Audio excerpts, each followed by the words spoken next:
Smetaju azilanti? Pa vidite, nama azilanti kao azilanti uopšte ne smetaju i mi nemamo nikakav problem sa rasizmom ili bojom kože. Nama je sasvim sve jedno, svi su ljudi isti pred zakonom. Međutim, nama drugo, mi se ne slažemo sa drugom odlukom Skupštine opštine koja je ustupila i vojnim vlastima koji su ustupili ove lokacije Komesarijatu za izbeglice koji je teo da izvrši primopredaju pre 3 dana. A vidite ovde... Zašto se ne slažete? Pa ovde postoji 260 žitelja ovog mesta i 3 kilometra je od centra grada, tako da su građani uplašeni za svoju budućnost. Drugo, izmenit će kompletnu demografsku sliku ovog kraja. Na 260 žitelja ovog malog šumadijskog mesta, ovde pitomog, ako dođe 2000 azilanata, morate priznati da to nimalo nije prijatna slika, obzirom da je takva i ekonomska situacija u opštini Mladenovac. Obzirom da smo 17. to je najnerazvijenija opština na teritoriji opštine Beograda.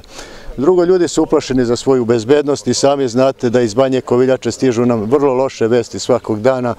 Ljudi su jednostavno uznemireni, usplahirani. Čekajte, vi kažete da niste rasisti, da vam je svaki čovjek isti boja kože, a sada kažete da će izmeniti demografsku sliku dolazak tih azilanta. Pa evo vidite, u prilog moje priče od našeg mesta odavde na 200 metara, ovde imamo već čovjeka Palestinca koji je zasnovao svoju porodicu, koji ima nekoliko dece, koji je naš dragi susjed i prijatelj. Što se toga tiče, mi nemamo nikakav problem. Ali dobro znamo u kakvoj je ekonomskoj situaciji opština Mladenovac, dobro znamo da ti ljudi, smatramo da ti ljudi mora da traže neko rešenje na obodima naše države i zna se u drugim zemljama gde se smeštaju takvi ljudi. Smeštaju se u pograničnim zonama i čekaju ili treću zemlju ili već primaju šta sređuju dalje dokumentaciju. Smatramo da ova lokacija apsolutno ne odgovara toj nameni. Hvala vam, to je to. Molim. Dakle, mene zanima da mi kažete šta će opština Mladenovac preduzeti kada je reč o ovom slučaju doseljavanja azilanata.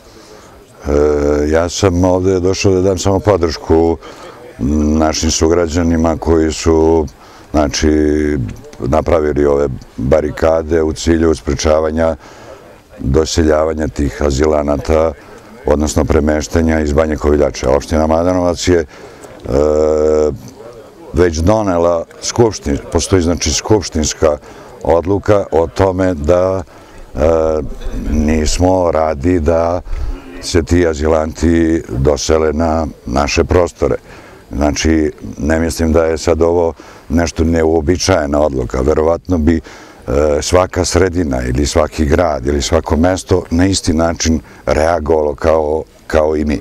Naravno, sa ljudima iz Komesarijata za izbeglice, šta su? Nama se niko nije obraćao, znači zvaničnicima opštine Mladenovac niko se nije obraćao, niti nas obavestio oko toga da ima bilo kakve namere. Znači mi znamo ono što je iz medija, iz novina, da zbog protesta u Banji Koviljače, u Koviljači ti azilanti treba da se negde presele, odnosno dislociraju. I saznanja neka naših sugrađana i meštana Male Vrbice je da oni treba ovde da budu. Znači, postoje i neke posredne činjenice koje ukazuju da je to mesto izabrano. Primera radi... Šta je po vama rešenje za ovu situaciju sada? Oni moraju negde da budu smešteni, ti azilanti.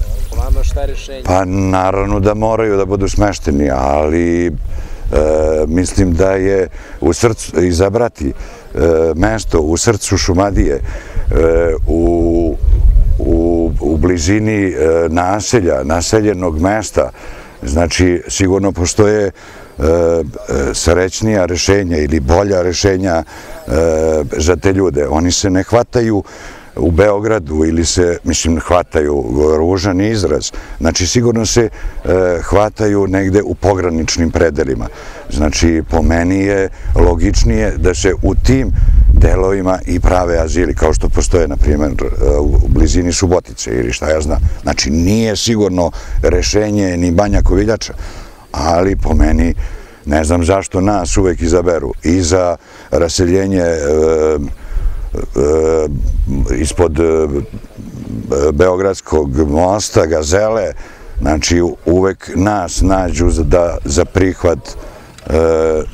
Ne mogu ja da sad upotrebim neki izraz za tu kategoriju, znači oni su ljudi, naravno nije ovo niti nešto u smislu rasističkog nekog odnosa prema tim ljudima, ali nijedna sredina, ja to ponavljam, nijedna sredina ih neće rado primiti i u svakoj sredini će se pojaviti isti ovakav otpor. Znači, ovo je verovatno nešto što je prvo što se pojavilo, ali na pomen ili na saznanje da se pojavljuju negde na drugom mestu, ista reakcija će da bude.